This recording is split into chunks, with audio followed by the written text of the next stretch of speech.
Hey, hope you guys are all doing well. I wanted to do a quick video on the state of play that I just got done watching earlier tonight. This is Sony's half-hearted attempt at bringing back E3. I mean, it's kind of an interesting time, right? We got the Nintendo Switch that's launching tomorrow. We got the Xbox showcase on Sunday. We got the Summer Games Fest showcase.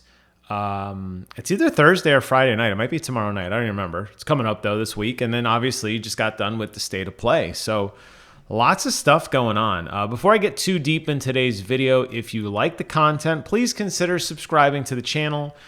I would greatly appreciate it. So, you know, I always talk about like the death of E3 and how it makes me sad because I think about the time that it was. And it's so interesting to read comments on my Twitter and on just other social media platforms of everybody talking about, man, I sure miss E3. And I'm like, yeah, I know, we all do. And it's sad when you have all of these stars aligning at once. And it's like, wow, if there was only a place where we could go and experience the Nintendo Switch 2 and the new demos that they just showed off for like The Witcher 4 or for the new upcoming Ghost of Yotai or whatever Bethesda / Xbox is going to show, right? Man, it's just, it's sad. Overall, was state of play good?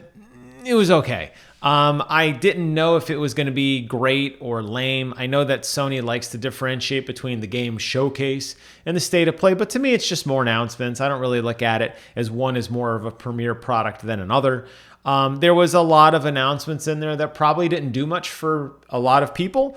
There were some announcements in there that I definitely geeked out to, that probably other people looked at and they were like, whatever. So it was a smorgasbord, right? So I'm not going to go through every single one of them. I will post a link in the description below to the PlayStation blog where they do have little snippets of everything that they showed off. First and foremost is Astrobot. We're getting some new free levels again. The game that keeps on giving. They announced 5 new levels that are going to be coming out. They're going to start drip feeding them out again. They all have special bots associated with them. I'm super, super excited. And they're also bringing back the limited edition Astrobot controller. They said with a small twist, it's the fact that the eyes are slightly different. Man, if this was a Pro controller, I would buy it day one.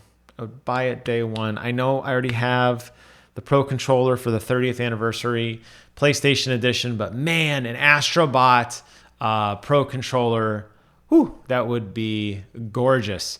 So that definitely caught my eye. I'm pretty excited for that.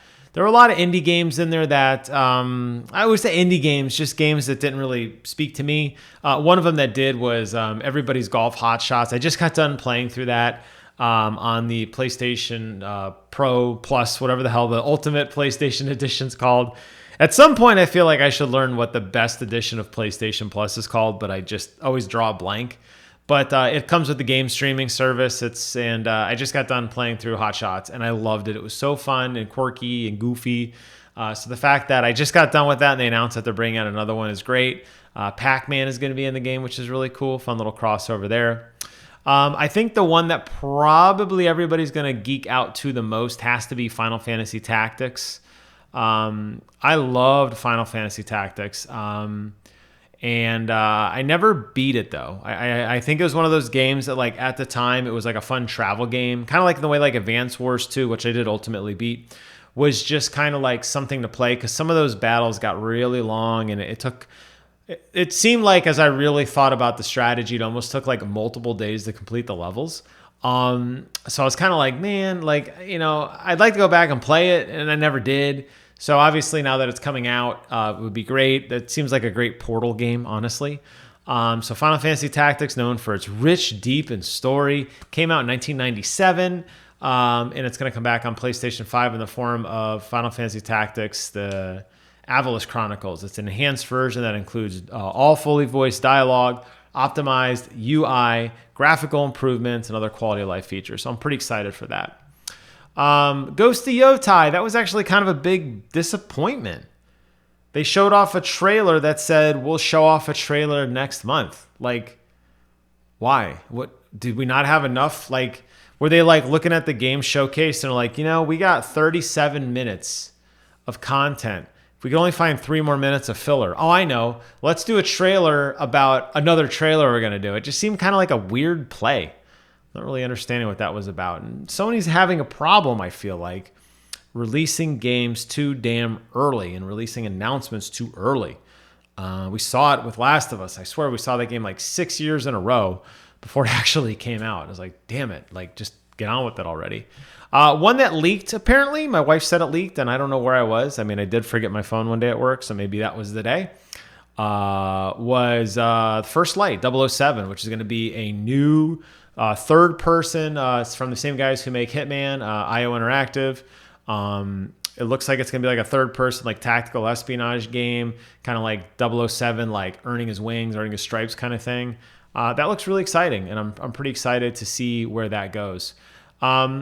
They showed off two other ones I want to highlight here. One of them is Neo 3. What you see over here in the background is my streaming setup. I just actually got done recording some Neo 3 gameplay, and I'll be talking about it probably early next week. They just released a free open beta, so I wanted to check that out, and I'll give you guys some of my impressions on that next week, so stay tuned to that. But the one I think that they ended properly on, they did the final reveal, the last snippet of the showcase, had to be a very, very, very stylized and interesting partnership with Marvel. Kind of a three-way horse race. You got PlayStation, you got Arc Software, and you got PlayStation, right? Marvel, PlayStation, and Arc Software all working together.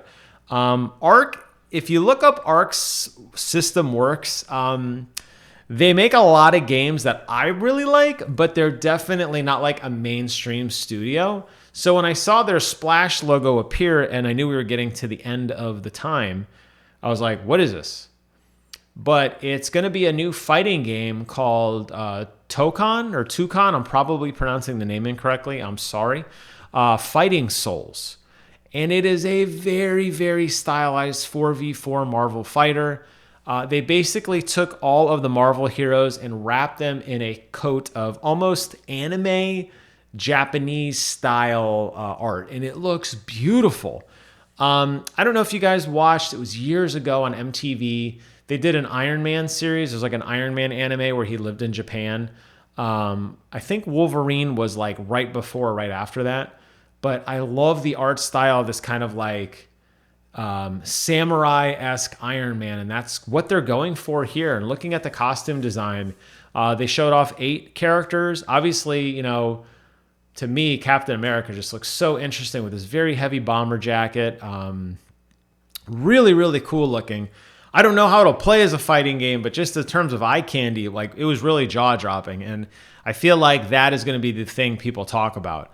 The fact that they basically worked and like said, hey, we want to make Marvel kind of at the forefront of fighting games again. And they picked Arc to work on it and basically said, go nuts with the level design. They did like this really cool little 2 or 3 minute mini documentary at the end of the announcement, talking about how when the developers initially came up with the game and the concept, it was kind of like shunned. It wasn't really like seemed well. And then they went back to the drawing board and just went wild. And this is what they came up with. And I love that like bravado of like just getting yourself out there and just this splash of these bright colors and bright levels and really beautiful stylized graphics. I'm really, really, really excited for that in a way that I was never excited for in fighting games before, honestly. Like, I feel like that's something that I'm like, damn, like, okay, you really caught me, you know? So I'm pretty excited to see where that ultimately goes. And we'll see how that ultimately pans out in terms of like, is it a good fighting game? I don't know. Yeah, there's some other announcements in there, some interesting stuff from Suda51. I mean, that's very, very, very niche. There's a new fighting game coming out, or new fighting stick coming out. I'll probably do a separate video on the fighting stick because I got a couple things to say about that specifically. But I want to keep this video kind of short and sweet. I know it's coming out a little late tonight, and I want to go play some Hearthstone with my boy, so I got to wrap this up. But those are my thoughts. I think ultimately it was probably like a B minus, probably more like a C. There were a lot of announcements in there that weren't just jaw dropping. It wasn't that hype of that summer, that old E3 energy that I wanted. It's good to see they're still making new games. Of course they are. I hope they continue this. I like that these come out with more regularity now, that it isn't just such a special event, but it's more of like, hey, we're getting more of the same thing that we wanted. I think there's a lot of games and a lot of studios that we haven't heard from a long time. I was kind of hopeful that maybe they would make their grand reveal. They did not. Unfortunately, there's like no Wolverine announcement here. There's no new Ben game on here.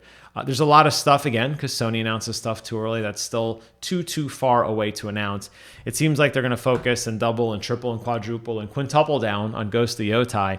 I'm fine with that. I'm going to buy it. Not the collector edition, but I'm going to buy the game. I can't wait to play that. But ultimately, I kind of feel like it just, I don't know. Could have been better. Could have been better, that's all. Could have been worse, could have been better. But that'll wrap up my thoughts. I want to thank you guys so much for watching. If you made it all the way to the end, give yourself a pat on the back. Give yourself a cookie, or at least drink a glass of water. Stay hydrated. Thank you guys so much for watching. Take care of yourselves. And until next time, I will see you guys on the other side. Bye-bye.